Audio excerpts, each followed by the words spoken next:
যাদের একটা অংশ সিএর আবেদনের নিষ্পত্তি হলেই সাথে সাথে নাম উঠে যাবে, যেদিন সিটিজেনশিপ সেদিনই ভোটাধিকার। আর যারা এখনো আবেদন করেননি, আমি অনুরোধ করব দ্রুত আবেদন করুন। ভারত সরকার, মোদীজির সরকার তাদের নাগরিকত্ব দেবেন, কারণ তারা হিন্দু এবং শরণার্থী। আর বাকি যে 60 লক্ষ আমাদের বিবেচনায় আছে জুডিশিয়াল অফিসারদের, এর বড় এরা অবৈধ বাংলাদেশের অনুপ্রবেশকারী। এদের না আছে বাপের ঠিক, না আছে ছেলের ঠিক, না আছে বউর সংখ্যা, অগন্তি বউ। আচ্ছা, অনেকের ক্ষেত্রে দেখা যাচ্ছে এসআইআর এর ফলে তাদের নাম কিন্তু ডিলিটেড হয়ে গেছে এবং তারা পুনরায় কিন্তু নামটা ফাইনাল লিস্টে তুলতে যাচ্ছে। তো সেক্ষেত্রে দেখুন, আপনারা দেখলেন যে যারা বাংলাদেশ থেকে এসেছেন এবং আপনাদের নামগুলো বাদ পড়ে গেছে, বিশেষ করে মতুয়া সম্প্রদায় যারা রয়েছেন তাদের অনেকেরই নাম কিন্তু বাতিল হয়ে গেছে বা ডিলিটেড করে দেওয়া হয়েছে। তো সেক্ষেত্রে আপনারা কিভাবে আপনাদের নামটা ফাইনাল লিস্টে তুলবেন, অনেকেরই কিন্তু জানতে চেয়েছিলেন। তো সেক্ষেত্রে আমি আপনাদের বলবো, আপনাদের কিন্তু প্রথমত ভারতীয় নাগরিক হতে হবে। ভারতীয় নাগরিক যদি আপনি হতে পারেন তাহলেই কিন্তু আপনারা আপনাদের নাম ভারতীয় যে ভোটার লিস্ট সেখানে কিন্তু তুলতে পারবেন, না হলে তুলতে পারবেন না। কেননা আপনারা এখন বাংলাদেশ, ম্যাক্সিমাম মতুয়া তারা কিন্তু বাংলাদেশ থেকে এসেছে। সেক্ষেত্রে বাংলাদেশি মানুষের নাম কোনোভাবেই ভারতীয় ভোটার লিস্টে থাকতে পারে না। তাহলে আপনাকে কি করতে হবে? প্রথমত আপনাকে ভারতীয় হতে হবে। তাহলে ভারতীয় হতে গেলে কি করতে হবে? ভারতীয় হতে গেলে আপনাকে অবশ্যই ভারতীয় নাগরিকত্বের জন্য আবেদন করতে হবে। এবার আবেদন করতে গেলে কিছু নিয়ম রয়েছে, সেই নিয়মগুলো আপনাকে মানতে হবে। যেমন কিছু কিছু নিয়ম রয়েছে যেটা একদম খুব ইম্পর্ট্যান্ট, সেটা হচ্ছে 2014 সালের 31শে ডিসেম্বরের মধ্যে যদি আপনারা ভারতে প্রবেশ করে থাকেন তাহলেই কিন্তু ওই সিএ আইনের মাধ্যমে আপনারা ভারতীয় নাগরিকত্বের জন্য আবেদন করতে পারবেন। আর যদি আপনি 2014 সালের পরে এসে থাকেন তাহলে আপনার এখন আবেদনের সুযোগ দেওয়া নেই, কিন্তু 2024 সালের মধ্যে এসেছেন তাহলে আপনাকে ধরপাকড়াও করা হবে না, আপনাকে ডিটেনশন ক্যাম্পে নিয়ে যাওয়া হবে না, কিন্তু আপনি বর্তমানে আবেদন করে নাগরিকত্ব পাবেন না। সেক্ষেত্রে আপনার নাম সিএর মাধ্যমে যদি না আসে তাহলে আপনি ভোটার লিস্টের নাম তুলতে পারবেন না, কেননা আপনি বৈধ ভারতীয় নয়। যদি আপনি বৈধ ভারতীয় না হন তো সেক্ষেত্রে আপনার নাম ভারতীয় ভোটার লিস্টে থাকতে পারে না।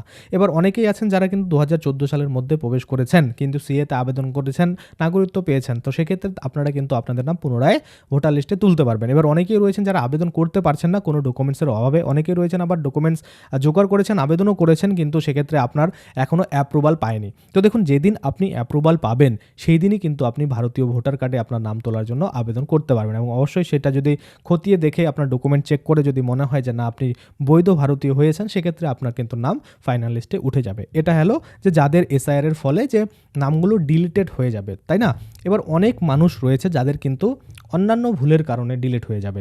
অন্যান্য ভুল কেমন? যেমন অনেকের রয়েছে, ধরুন সমস্ত কিছু ঠিক ছিল, কোনো কারণবশত নামগুলো ভুল ছিল। ধরুন এমন হয়ে গেছে, আপনার প্রথমত নাম ছিল দে, টাইটেল ছিল, পরবর্তীতে মধ্যেখানে আবার দেব হয়, আবার পরবর্তীতে আবার দে হয়। তো সেক্ষেত্রে জিনিসটা আলাদা, তাই না? তো এই যে টাইটেলগুলো আলাদা হয়ে যাচ্ছে, মানুষটা সেম কিনা সেটা ভেরিফিকেশন করার জন্য আপনাদের এমন কোনো তথ্য বা এমন কোনো ডকুমেন্ট লাগবে যেখানে প্রুভ করবে যে হ্যাঁ, ধরুন আপনার বাবার নামটা আপনি প্রুভ করতে চান এটা আপনার বাবা, তো আপনাকে কিভাবে প্রুভ করতে হবে? সেই রকম একটা ডকুমেন্ট যেখানে আপনাদের সম্পর্কের কথা লেখা রয়েছে, তাই না? ধরুন আপনার বার্থ সার্টিফিকেট আছে এবং সেই বার্থ সার্টিফিকেটে লেখা আছে যে আপনার নাম এবং নিচে আপনার বাবার নাম, সেখানে সমস্ত কিছু ঠিক রয়েছে, তাহলে সেই ডকুমেন্টসটা আপনাকে দিতে হবে। অনেকের দলিলে থাকে, অনেকের মনে করুন অন্যান্য এসসি কার্ডে থাকে, অন্যান্য ধরুন কাস্টের যে কোনো সার্টিফিকেটে থাকতে পারে বা অন্য যে কোনো জায়গায় থাকতে পারে, তাই না? সেক্ষেত্রে প্যান কার্ডও হলেও চলবে, কোনো প্রবলেম নেই, কেননা আপনার এখানে ভুলের কারণে বা আপনার নামের স্পেলিংয়ের বা টাইটেলের কারণে আপনাদের নামটা বাদ করে দেওয়া হয়েছে বা আপনাকে লিঙ্ক করা যায়নি 2002 সালের সাথে, সেজন্য কিন্তু ডিলিট করে দেওয়া হয়েছে। এই হচ্ছে প্রবলেম। যদি লিঙ্ক করা যেত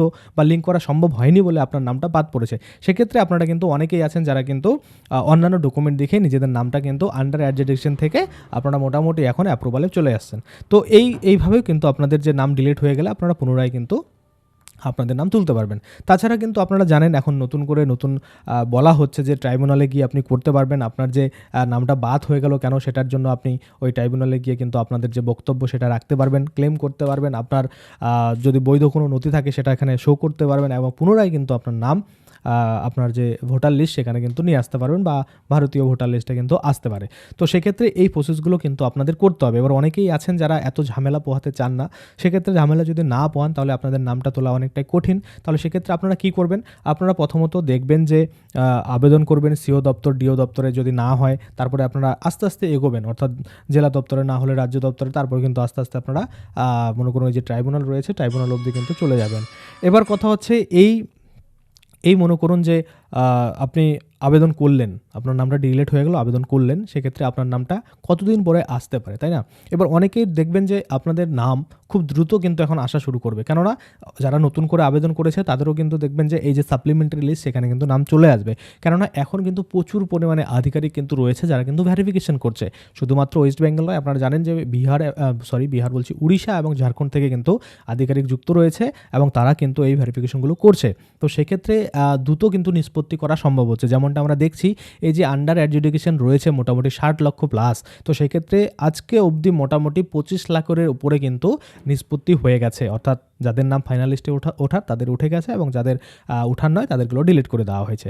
25 লাখ, তো আমরা ধরে নিই কালকে অবধি যদি বা পরশুদিন অবধি যদি 30 লাখ হয়ে যায়, তো সেক্ষেত্রে আর কিছুদিন মানে আর 10-15 দিনের মধ্যে, অর্থাৎ ভোট আসার অনেক আগেই কিন্তু এই যে যেগুলো বিবেচনাধীন রয়েছে বা আন্ডার অ্যাডজুডিকেশন রয়েছে তাদের নামগুলো কিন্তু ভেরিফাই হয়ে যাবে, এবং ভেরিফাই যদি একবার হয়ে যায় সেক্ষেত্রে কিন্তু কারা ভোট দিতে পারবে, কারা ভোট দিতে পারবে না, কাদের নামগুলো ডিলিট হলো তারা আবার নতুন করে আবেদন করবে, এইভাবেই কিন্তু আপনারা প্রসেসগুলো পরপর দেখতে পাবেন। তাহলে ডিলিট হয়ে গেলে অবশ্যই কিন্তু আপনাকে দুইটা পদ্ধতির মাধ্যমে আবেদনটা করতে হবে, যেটা আমি আপনাদের বললাম। এবার অনেকেই আছেন যারা কিন্তু বাংলাদেশ থেকে এসেছেন, সত্যিই এসেছেন, এবং আসার পরে 2014 সালের মধ্যেই এসেছেন, কিন্তু আপনার কাছে ডকুমেন্ট নেই, সেই জন্য আবেদন করতে পারছেন না, নামটা আপনার ডিলিট হয়ে গেছে।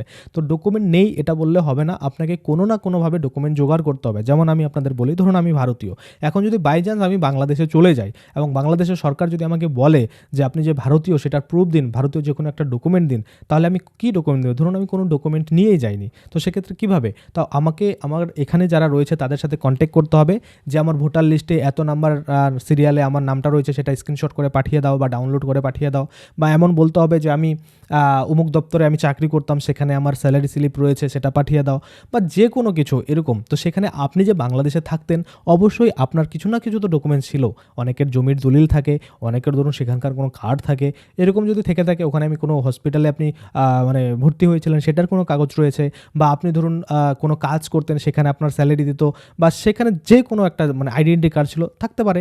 তো সেইভাবেই কিন্তু জোগাড় করতে হবে। যদি বলেন একবারেই নেই, সেক্ষেত্রে একটু প্রবলেম, তো ম্যানেজ করলে আপনারা ম্যানেজ করতে পারেন যদি সম্ভব হয়। আর যদি সম্ভব নাই হয় তাহলে তো আপনাকে সারেন্ডার হতে হবে যে আপনার কাছে কোনো ডকুমেন্ট নেই।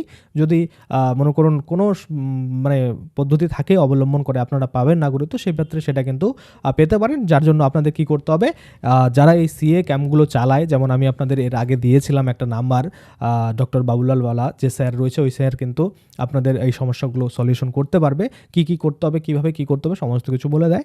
তো আপনাদের সুবিধার্থে সেটা আমি ডেসক্রিপশনে লিঙ্ক দিয়ে দেবো একটা ওয়েবসাইটের, সেখানে গিয়ে আপনারা কিন্তু কন্ট্যাক্ট করে নিতে পারবেন এবং কন্ট্যাক্ট করে আপনাদের যাবতীয় তথ্য সেটা কিন্তু আপনারা জানতে পারবেন। এবার যাদের ডকুমেন্ট রয়েছে তাদের তো সমস্যা নেই, যাদের নেই তাদের একটু ওয়েট করতে হবে, তাদের একটু সমস্যা আছে, তারা পারবে না নামটা তুলতে। কিন্তু যাদের কাছে ডকুমেন্ট রয়েছে, তাই না, তারা তো আবেদন করে অনায়াসে পেয়ে যেতে পারে সিএ সার্টিফিকেট, এবং সিএ সার্টিফিকেট পেয়ে গেলে তারপরে কিন্তু অনায়াসে ভোটার লিস্টে নামটা তুলতে পারবে। তাহলে মূল বিষয় আমরা কি দেখলাম, যে যদি ডিলেট হয়ে যায় তাহলে দুটো পদ্ধতি রয়েছে। যারা মনে করুন এই কয়েকটা সম্প্রদায়ের ভুক্ত রয়েছেন, যারা বাংলাদেশ থেকে এসেছেন, তারা সিএর মাধ্যমে নিজের নাগরিকত্ব অর্জন করে তারপরে ভোটার লিস্টে নাম তুলতে পারবেন।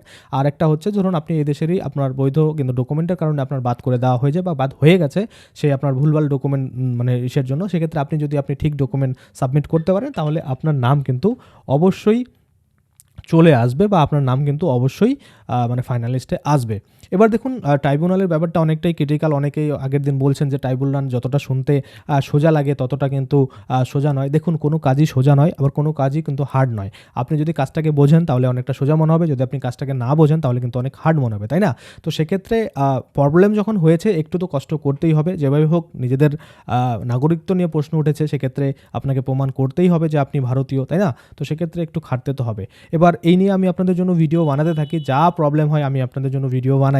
সেক্ষেত্রে আপনাদেরও কোনো যদি প্রবলেম থাকে, কি সমস্যা থাকে, আপনারা কমেন্টে জানাবেন, আমি অবশ্যই কিন্তু সেটা নিয়েও আপনাদের জন্য ভিডিও বানিয়ে দেবো। তো আশা করি আপনারা বুঝতে পারছেন যে যাদের নাম ডিলিট হয়ে যাবে তারা কিভাবে কিন্তু ভারতীয় নাগরিকত্বের জন্য আবেদন করে নিজেদের নাম ভোটার লিস্টে কিন্তু তুলতে পারবেন। আর যারা মনে করুন এদেশেই রয়েছেন, কোনো ভুলের কারণে নামের মিসম্যাচের জন্য বাদ হয়ে গেছে, সেক্ষেত্রে কীভাবে তুলবেন সেটাও কিন্তু বলে দিলাম। তো চলুন আজকের জন্য ভিডিওটা শেষ করছি। যদি ভিডিওটা আপনারা ফেসবুক থেকে দেখে থাকেন তাহলে অবশ্যই পেজটাকে ফলো করে নেবেন, আর যদি ইউটিউব দেখে থাকেন তাহলে অবশ্যই চ্যানেলটাকে সাবস্ক্রাইব করে পাশের বেল আইকনটাকে এনাবেল করে রাখবেন। তাতে করে কী হবে, যখন আমি এই ধরনের কোনো ভিডিও বানাবো সেটার যে নোটিফিকেশন সেটা কিন্তু আপনার কাছে পৌঁছে যাবে। তো আজকের জন্য ভিডিওটা এখানে শেষ করছি। ধন্যবাদ।